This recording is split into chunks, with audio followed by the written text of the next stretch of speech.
Yeah, that's understandable. I feel like everyone could definitely understand like where you're coming from there. Yeah, it's a tough thing because it makes you feel like powerless, and what are you supposed to do? Well, and it is hard, and like you guys haven't been as involved as I am. I've been there every step of the way. I mean, he's lived with me. He's come to me every time he's needed it. He's if he's ever been hurt or jumped or anything like that, like I'm the first person he comes to.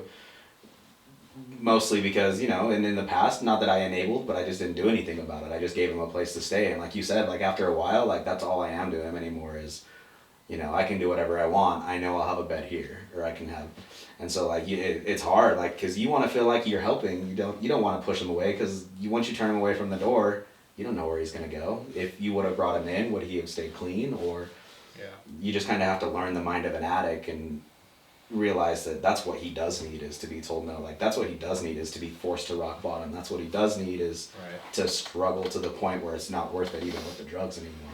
And so Kota, how about you? morning, bud. Oh, you're here? I want to hear what Kota's side of it, because like I don't know his. Well, Cody's like closest how in close age. he is to the situation and all that stuff. So like I'd be interested to know his side, because like I said, I think I'm the furthest one away from it. In my opinion, I don't know how close Keisha is or To me and Keisha Mom are the is closest. or Mom's not in it at all that kind of stuff. But like I feel like Mom and I are probably the furthest away from it all. And that's kind of what's been hardest for me is because a lot of our family has said, worry about your own family. Don't talk to them. And it's like, how could I turn someone away like that? Especially, with like recent things that have come to light and stuff and some diagnoses and stuff, like there's a lot more than just his addiction and things that are underlying. There's some causes and reasons. And it's like, if he can't help it, how can I just turn away, Mm-hmm. So a lot of the family, like I just leave out of it because it's just easier. Like, I've reached a point in my life now where it's not enabling. I don't have a bed for him when he just shows up. I don't have anything. I'll message him all the time. Hey, you can't be here if this is what you're doing. And we even came to a thing where if he wants to come stay at my house, he's got a test. If he pees clean, here's a bed, bro. A couple days, whatever you need. If you can't, come back when you're clean. And so like that's kind of been a really helpful resource and stuff like that. And you can buy that stuff at Walgreens, unbelievably, and it's a little expensive, but it's worth it. Just knowing that one, that they're clean, and two, that they're in a safe place. That How does it work? Like how does it do so many days out? They've been clean for so many days. you have to be clean so long, and every drug's different, and every person is different depending on your weight, how often you use, like how much is in your system. Right. And depending on the test, because it's not just like one test for everything. You got to buy a test if you want to know if they're on weed. You got to buy a test if you want to know if they're on narcotics. You got to buy a test if you want. Like it's different tests. So Kota, how close are you to everything? I basically watched him go from smoking paper to using meth. Literally paper. He'd get a piece of paper, roll it up, put it in the toaster, and just. Like, was he just trying to be cool or what? Like, how does that start? So basically, he looked up to somebody who used drugs. And because he was so young, he started smoking paper. I was in 3rd grade, he was in 4th. So he started smoking paper in 4th grade. 4th graders, no fucking way you can get drugs. Because I think most people have morals for like, I'm not gonna sell to a fucking 10-year-old kid. Mm-hmm. Right, especially in our area. We're not in like a big city where drugs you can buy on any corner. You basically have to know somebody. Yeah. Where we're from. But I mean, the guy he looked up to, guess didn't have those morals. He gave stuff around when I was in like 5th grade. But 4th grade, when I was smoking paper, he used to grab fucking hamburger seed and literally put grass in it and try and sell it around school, as if he were an actual drug dealer. And he convinced all the I walked into the bathroom, just going to the bathroom at school, and he's in there just selling shit. So do you think it started? I think it started because he felt like he didn't have someone else to look up to, or do you feel like?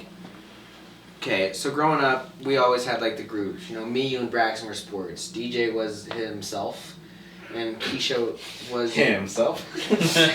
What are you trying to say? Keisha was, before She was like the party. like the family drama popped off. Keisha was like, "Oh, I'm artsy and cheerleading." She looked like she was going down a great path, and then the whole family drama popped off. So you don't feel like he felt like he didn't fit into the social. But it was like he was our punching bag. Even though I was younger, he was still our punching bag. There's videos where teachers pouring pepper down his nose. There's like fucking. Dude, we did some dark things. I mean, like, I didn't do it for no reason. Like, he did Major something to pranks. DJ, and DJ retaliated by that. But why do you think that he did? Because I feel like Braxton got pretty bad too. Braxton did Braxton get got it it pretty bad. almost worse than it did. I wouldn't say Braxton got it. I mean, Braxton And was it- physical abuse. It was like, Like, I mean, you guys kinda, Like, you did can't that with put your hand brother? around Braxton without him, like... There was points too with Braxton, like when he went through. I actually remember that. You know, you get to the point where you're, when you're like, what is it? You're going through puberty and you kind of get that chubby stage.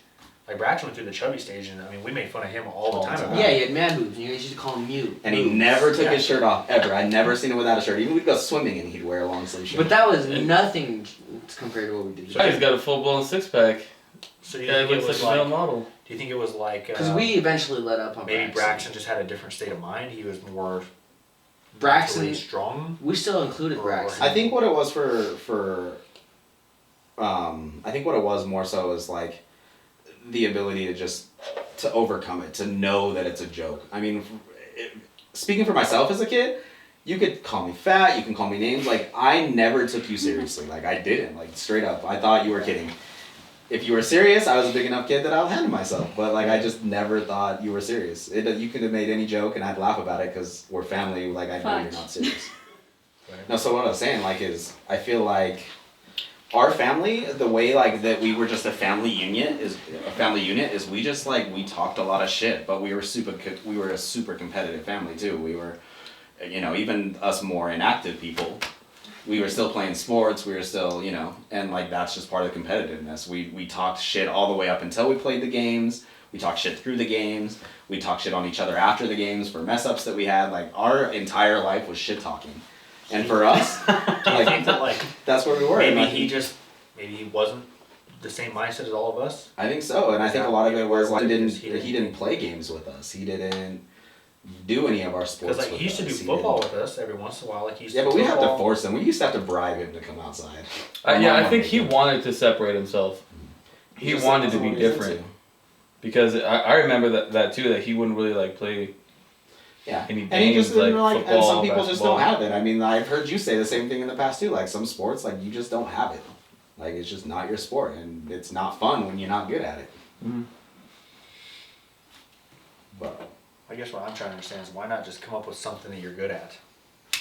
Well, maybe he he was did, into but who- motorcycles. Remember when he was so into riding bikes and motorcycles? BMX. And he was like into that BMX. shit. Oh yeah, I remember he But was then- in bikes. You know, us being us, we gave him shit for it. yeah, we weren't into But bikes. if you're saying so like we you're didn't saying give him that the you noticed opportunity. it started in 4th grade, like I feel like that's super young and like That's super young. But I at don't the know same how time, I missed it because like I didn't even know he was into this kind of stuff till he was like in middle school. Yeah. So he was smoking paper in 4th grade. He used to go I remember behind the that, behind shed, the shed. smoking paper. Yeah. He was like, "Hey, you want a hit?" I was like, "What the fuck? That's paper." He was with one of his friends one time when Mom caught him. I remember that. But like, Man. Keisha had a boyfriend that looked up to a lot, and if he wasn't around, maybe someone would have taken a different path. But there's a whole lot of maybes and what ifs that we could never go back to. But it's like, you know. at the same time, like So are we grew up in a time like are when we it was allowed cool to to be a gangster. say- All music was gangster rap. Right. That's what it was coming up. Baggy clothes were in at the time. Like yeah, it I was wore just- G-Unit pants. Yeah, you wore jean pants, a big old baggy sweater. You used to wear a bandana. I used to wear wasn't bandanas smoking under my hats. Like it dope was and the fucking style crack. at the I time. wasn't even smoking weed or drinking. South Pole jeans. So you start Straight dressing edge. like that, then you want to act like that, and then someone saw that part of us that he liked because when we weren't playing football and we weren't or when our brother saw that part of us that he liked and we weren't out there being active and stuff, we were kind of hard. We had reputations. People were not afraid of us, but like we weren't messed with. We None were of us. respected We were very well respected. because we were good friends with a lot of people from a lot of different groups. So, But are you allowed or comfortable saying like the situation with this person? what do you Why mean, you're the saying that- situation? you feel like you need to help him because you don't think that the drugs are exactly why he is the way he is? So we just this most recent time, because he's gotten into a lot of things, and they're getting worse and worse. So I went to get in my truck one day and I found a bunch of clothes. I just found a bunch of stuff that like I knew wasn't mine. But what's the most concerning is I found used needles and caps just right there on my floor. What is it? What is a cap? A needle, like when it doesn't just come like as a needle. Oh, like it's like in the a actual little cap. It's an okay. orange cap. And like I don't drive my truck very often because I work opposite schedules with my better half, and so like we just share the car, and if I have to use the truck, then so I'll use the truck. And so I didn't use my truck for a good 3 weeks, never got in it, and we live in a safe enough place in the neighborhood. I don't usually lock the doors, and I don't keep anything in my truck anyways. It's empty other than a registration. But you get in there after 3 weeks and there's just food and a bunch of stolen items and razors and needles, and it's just like, holy crap. And so like at that point, you know, I kind of reached out to our family and I was like, hey, or I'm going to tell our brother this, but I'm like, I'll just tell him this, and you know, that you can't come around.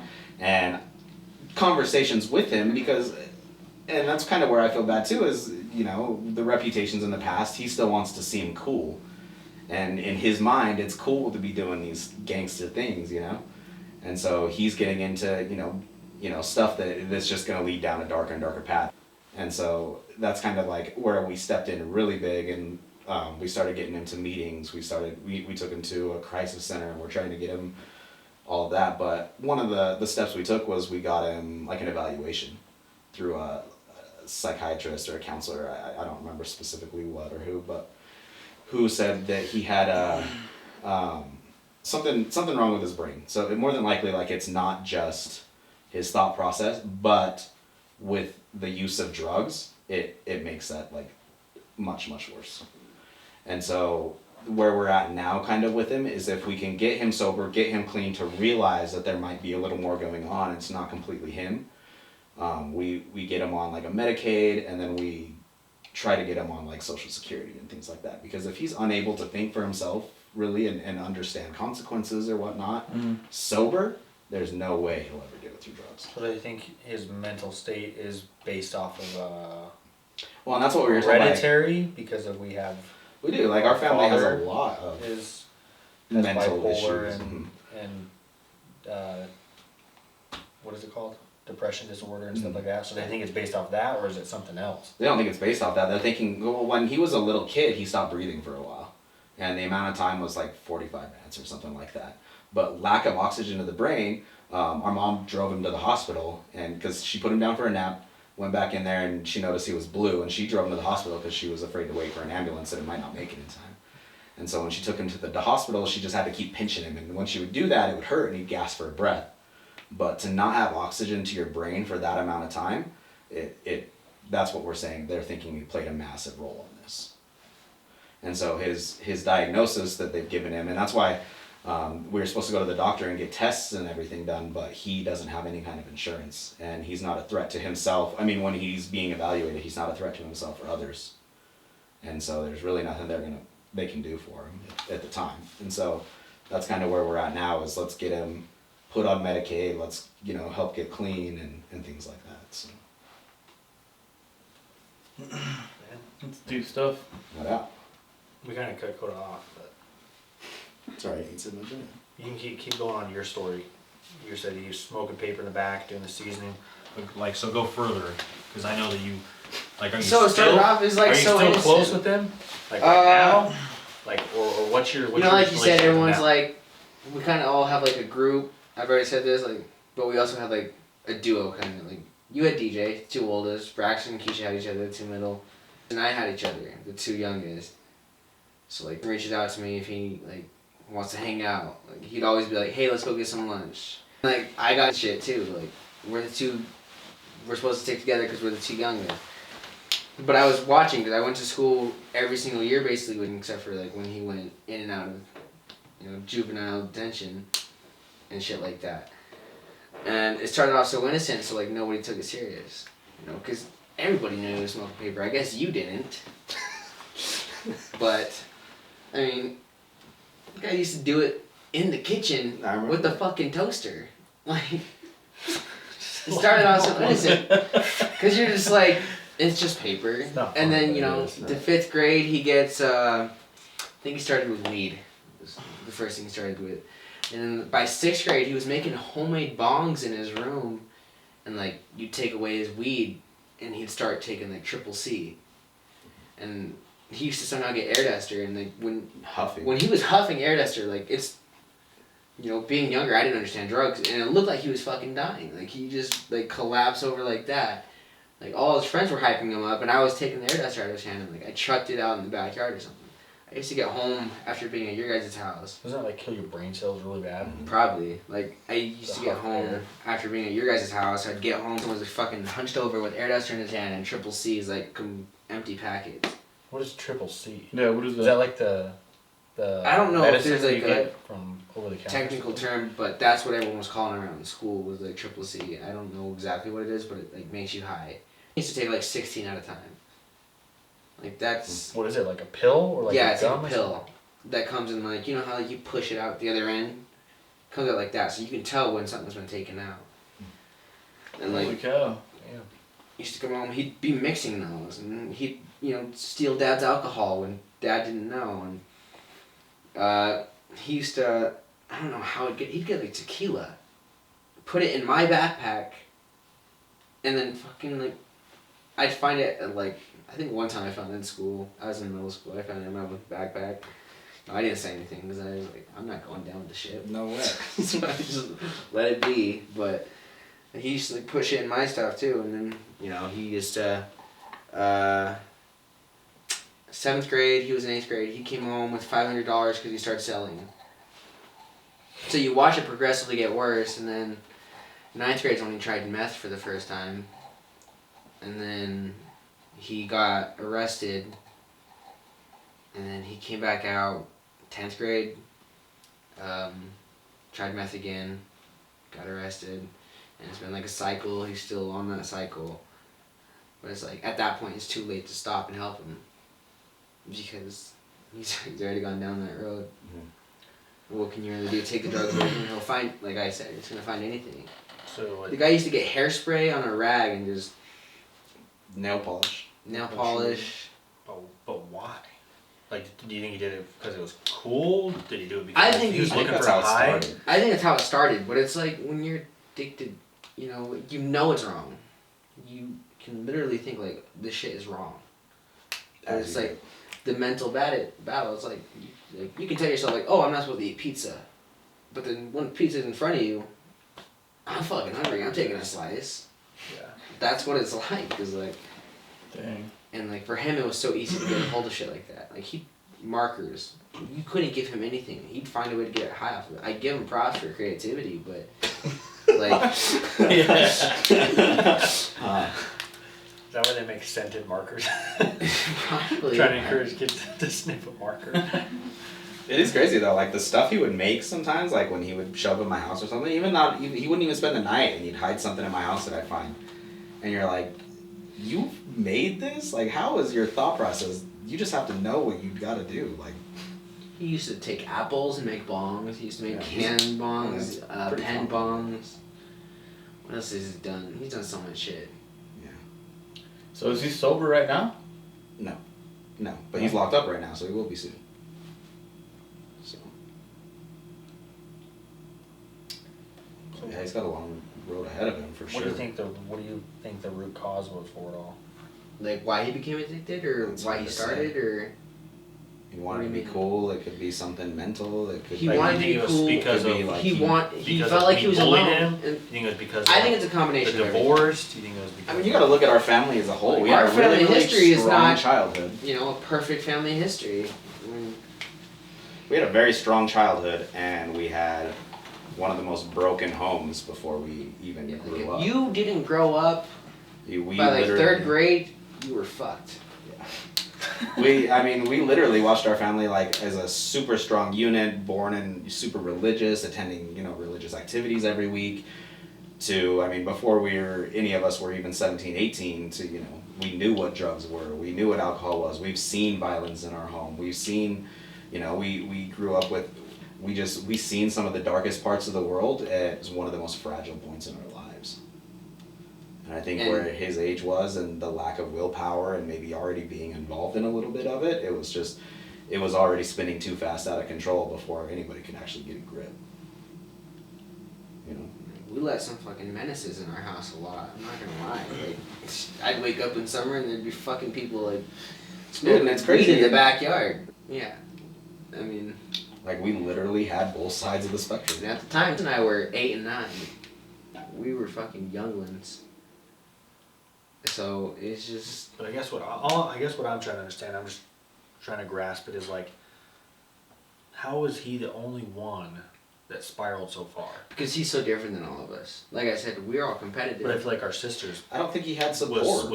He didn't have support, a black sheep worse and than the he only was. support he found was in Keisha's, honey. I won't say his name, and I didn't want to say boyfriend, but Keisha's honey. We're cutting that out. We're cutting that out. Yo. The fuck's he doing around? What's he filling around in her honey? You'll have to ask him that. Wow, dude. Anyways, The only support he found The was only in Keisha's people- honey. that would show him attention was like the people we would bring over. You guys used to bring over a friend who would show me attention, so I was like, oh, I fucking love this guy. As weird as it sounds, like he'd be on the computer playing games, and I'd be on his lap playing with him, like so. Like the attention was nice for such a young age, and Kristen got the attention from the wrong people. Right. And so I think that's what it was. He just like we grew up in pairs, like Kota said, and like your Yeah, guys' pair. Kota was too young to understand, and Tristan was old enough to not really know that Kota's not gonna do anything. And I mean, Tristan and I got split up. We didn't. You guys were a pair growing up. I mean, Keisha and Braxton stayed together until Keisha was 18. I split up when we were 10 and 9. I think a lot of it had to do with discipline too. The discipline that you and I had is nothing compared to the discipline that they had. Me and Alex got our ass kicked a lot, and I think it was a lot more. We got more physical, but I think there's more mental abuse. One time threw Dad's MP3 and Dad just fucking started giving him, going to town on his leg, just fucking. But like, I don't know. I don't know. I don't think you'll ever be able to like pinpoint exactly what started it, and he probably couldn't even pinpoint exactly what started it. I'm sure it was a whole bunch of things that just kind of, like we said, they added up, and by the time like anybody was able to grasp what was happening, it was too late. Like he was in it. So has anybody ever like sat down and just like legitimately just kind of like, how do you feel? Mm-hmm. Like what do you feel towards your family? What do you feel about mom? What do you feel about dad? What do you feel about your brother, your sister? Like, has anybody So, like, ever we've like had sat him down and conversations just and had a stuff real like deep that. conversation with them about it? We've had conversations and stuff like that. The hard part is with him is he's an addict, and he's gonna tell you what you want to hear when you want to hear it, so that you're happy with him and you're turning a blind eye or not noticing what he's really doing behind the curtain. And that's what's really hard, is he's gonna tell you exactly what you want to hear, so that you feel comfortable around him, and then he'll take advantage of it 100%. It's the mind of an addict. It's how most addicts are. They can't help it. It's their addiction. They're gonna do whatever they can to get their addiction. That's what matters. Before that point, you did ask him when they were living in our basement, when we all lived together, and he was the only one that said anything, and the other one, wouldn't say anything about where his problems originated from, because I think he honestly doesn't know. He probably doesn't. Like we said, he was too young to like understand what was going on. This is just what he grew up in. By the time it started to make that shift, we had already experienced, like, we knew respect, we knew manners, we knew drugs, we knew, but by the time like these people started coming around and hanging out and all of that, we'd seen both sides, whereas only ever saw one. So how do you think we could have? I don't think there's much you could do. You really can't go back to what we could have done. It's more of what we can do coming up. So is there a point like right now, being 100% honest, do you feel like mom, dad, me, anybody at all could do more to help him out at this point, or do you kind of feel just like? I think there's always more that we could do, but at the same time, I don't know really how to say it without sounding rude, but would you really want help from somebody that wasn't there for you in the first place? Would you want to exit? I honestly would want to push it away. That's what's hard is like, it's, I don't know, I guess it depends, I guess, on how he feels about it, because it's like I said, like, I don't think that I did not help him, because, like, I tried to help him a crap ton when they lived at Woodruff Storage. Mm-hmm. I was the one who's always there defending him from mom and dad, always trying to get him thrown out, get him put in jail, doing this, doing that, doing that. And, like, I was the one that was always there every single time to break up the fights, standing up for him in front of mom and dad, telling mom and dad off, backing him up, offering him to bring him back to my house till the situation cooled down. I was like, I was always trying to help defend him, but then, like I said, it got to the point where once I felt he stabbed me in the back, at that point, you know, and that's kind of how I've always been. I'm just kind of like, I'm very vindictive, and if you stab me in the back, I am very hard for you to earn that forgiveness back. Right. And especially him where he just kept spiraling down and down and down. At that point, I just was like, well, there's nothing I can do to help him. I've tried everything that I can think of. And at this point, he's got to be mentally tough enough to pull himself out of the rut. Mm-hmm. You brought him in So. even when you had your own family, but it got to the point where you had to protect your own family. Right. But So I think just getting him the right help he needs, and you know, everything like that. And we're still family. We still have his back. I mean, I know I do 100%, but you just gotta like know where that line is, where you're enabling and you're helping. And so I think it'd be a Make good sure way you're for on us the to right kind of side. like sway into like, and I'd like to hear like your side, because you're kind of looking at it from an outside perspective of like what you could do to help in our situation, our brother, in your opinion on that, and then like what, like all of our opinions on like how you help, just in general, how do you help somebody, or how do you, you know what I mean, like if somebody else is in our situation, advice we would give them to help the situation or feel better about the situation.